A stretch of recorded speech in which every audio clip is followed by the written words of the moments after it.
Hello, ಎಲ್ಲರಿಗೂ ಸ್ವಾಗತ ನನ್ನ ಯೂಟ್ಯೂಬ್ ಚಾನಲ್ಗೆ. ಎಲ್ಲರೂ ಹೇಗಿದ್ದೀರಾ? ಆರಾಮಾಗಿದ್ದೀರಿ ಅಲ್ವಾ? ನೋಡಿ, ಬ್ಲಾಗ್ ಸ್ವಲ್ಪ ಲೇಟ್ ಆಗ್ತಾ ಇದೆ. ನಾನು ಎವ್ರಿ ವಿಡಿಯೋದಲ್ಲಿ ಹೇಳ್ತಾ ಇದ್ದೀನಿ, ಮಾಡೋಕ್ಕಾಗ್ತಾಯಿಲ್ಲ. ಸೊ ಅದಕ್ಕೆ ನನಗೆ ಎಲ್ಲರಿಗೂ ಸಾರಿ ಕೇಳ್ತಾ ಇದ್ದೀನಿ. ದಯವಿಟ್ಟು ಯಾರು ಅನ್ಸಬ್ಸ್ಕ್ರೈಬ್ ಮಾಡ್ಕೋಬೇಡಿ. ವೀಡಿಯೋಸ್ನ ನಾನು ಕಂಟಿನ್ಯೂಟಿ ಕೊಡ್ತೀನಿ. ಚೀಸ್ ಕೇಕ್ ಮಾಡೋಣ ಅಂತ ಹೇಳ್ಬಿಟ್ಟು 2 ನ್ಯೂಟ್ರಿ ಚಾಯ್ಸ್ದು ಡೈಜೆಸ್ಟಿವ್ ಬಿಸ್ಕೆಟ್ಸ್ ತೊಗೊಂಡಿದ್ದೀನಿ, 2 ಪ್ಯಾಕೆಟು. ಒಂದು ಸ್ವಲ್ಪ ಬಟರು, ಒಂದು 200 ಗ್ರಾಮ್ಸ್ ಅಷ್ಟು ಪನ್ನೀರ್ ತೊಗೊಂಡಿದ್ದೀನಿ, ಕಂಡೆನ್ಸ್ಡ್ ಮಿಲ್ಕ್ ತೊಗೊಂಡಿದ್ದೀನಿ. ಇಷ್ಟೇ, ಬೇರೆ ಏನೂ ಬೇಡ. ಬರೀ 4 ಇಂಗ್ರೀಡಿಯೆಂಟ್ಸಿಂದ ಮಾಡೋವಂಥ ರೆಸಿಪಿ ಇದು. ಫಸ್ಟ್ಗೆ ನಾವು ಈ ಬಿಸ್ಕೆಟ್ಸ್ನೆಲ್ಲ ಪೀಸ್ ಮಾಡಿಕೊಂಡು ನಾವು ಮಿಕ್ಸಿ ಜಾರಲ್ಲಿ ಹಾಕ್ಕೋಬೇಕು. ನಾನು ಈ ಥರ ಪುಡಿ ಮಾಡ್ಕೊಂಡಿದ್ದೀನಿ.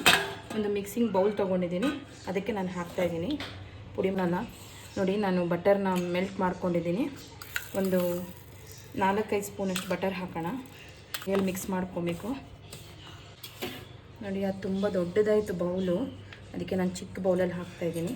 ಈ ಥರ ಪೊಟ್ಯಾಟೊ ಸ್ಮ್ಯಾಶರ್ ಇರುತ್ತಲ್ವ, ಅದರಲ್ಲಿ ಈ ಥರ ಪ್ರೆಸ್ ಮಾಡ್ಕೋಬೇಕು.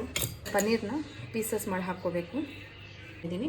ಈಗ ನಾವು ಇದಕ್ಕೆ ಕಂಡೆನ್ಸ್ಡ್ ಮಿಲ್ಕು 2-3 ಸ್ಪೂನ್ ಆದರೂ ಹಾಕ್ಕೊಳ್ಳಿ, ನಿಮ್ಗೆ ಎಷ್ಟು ಸ್ವೀಟ್ನೆಸ್ ಬೇಕೋ ಆ ಥರ. ಸ್ಮೂತ್ ಪೇಸ್ಟ್ ಮಾಡ್ಕೊಂಡಿದ್ದೀನಿ. ಈಗ ಇದನ್ನು ಇದ್ರ ಮೇಲೆ ಸ್ಪ್ರೆಡ್ ಮಾಡ್ಕೋಬೇಕು. ನೋಡಿ, ಈ ಥರ ಸ್ಪ್ರೆಡ್ ಮಾಡಬೇಕು. ನಾನು ಇದೇ ಮಿಕ್ಸಿನಲ್ಲೇ ಮ್ಯಾಂಗೋ ಒಂದನ್ನು ಸಿಪ್ಪೆ ತಕ್ಕೊಂಡು ಒಂದು ಮ್ಯಾಂಗೋ ಫುಲ್ಲು ಹಾಕ್ತಿದ್ದೀನಿ. ನೋಡಿ, ಮ್ಯಾಂಗೋ ಪೇಸ್ಟ್ ಮಾಡಿದ್ದೀನಲ್ವ, ಇದನ್ನು ಇದ್ರ ಮೇಲೆ ಹಾಕ್ಕೊಳ್ಳೋಣ. ಇದನ್ನು ಫ್ರಿಜ್ಜಲ್ಲಿ ಒಂದು 3-4 ಅವರ್ಸ್ ಇಡಬೇಕು. ಇನ್ನು ಇವಾಗ ಫ್ರಿಜ್ಜಲ್ಲಿ ಸೆಟ್ ಆಗೋದಕ್ಕೆ ಇಡಬೇಕು. ಇದನ್ನು ಗಟ್ಟಿ ಆಗುತ್ತೆ ಫ್ರಿಜ್ಜಲ್ಲಿ ಇಟ್ಟರೆ. ನೋಡಿ ಎಷ್ಟು ಚೆನ್ನಾಗಿದೆ. ತುಂಬ ಟೈಮ್ ತೊಗೊಳೋದೇ ಇಲ್ಲ, ಒಂದು 10 ನಿಮಿಷ ಒಳಗಡೆ ಮಾಡ್ಕೊಬಿಡ್ಬೋದು ಈ ರೆಸಿಪಿನ.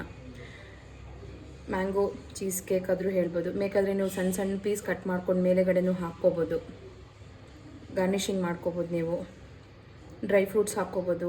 ಅದಕ್ಕೆ ಒಂದು 2 ಅವರ್ಸ್ ಇಡಬೇಕು ಫ್ರಿಜ್ಜಲ್ಲಿ. ಒಂದು 3 ಅವರ್ ಆದಮೇಲೆ ನಾನು ಫ್ರಿಜ್ಜಿಂದ ತೆಗೆದಾಗ ನೋಡಿ ಹಿಂಗೆ ಬಂದಿದೆ. ನೋಡಿ ಎಷ್ಟು ಚೆನ್ನಾಗಿ ಬಂದಿದೆ ಚೀಸ್ ಕೇಕು.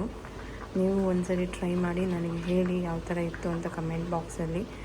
ಆದಷ್ಟು ನನ್ನ ಚಾನಲ್ನ ಸಬ್ಸ್ಕ್ರೈಬ್ ಮಾಡ್ಕೊಳ್ಳಿ, ಲೈಕ್ ಮಾಡಿ, ಶೇರ್ ಮಾಡಿ, ಕಮೆಂಟ್ ಮಾಡಿ ಪ್ಲೀಸ್. ಥ್ಯಾಂಕ್ ಯು, ಧನ್ಯವಾದಗಳು.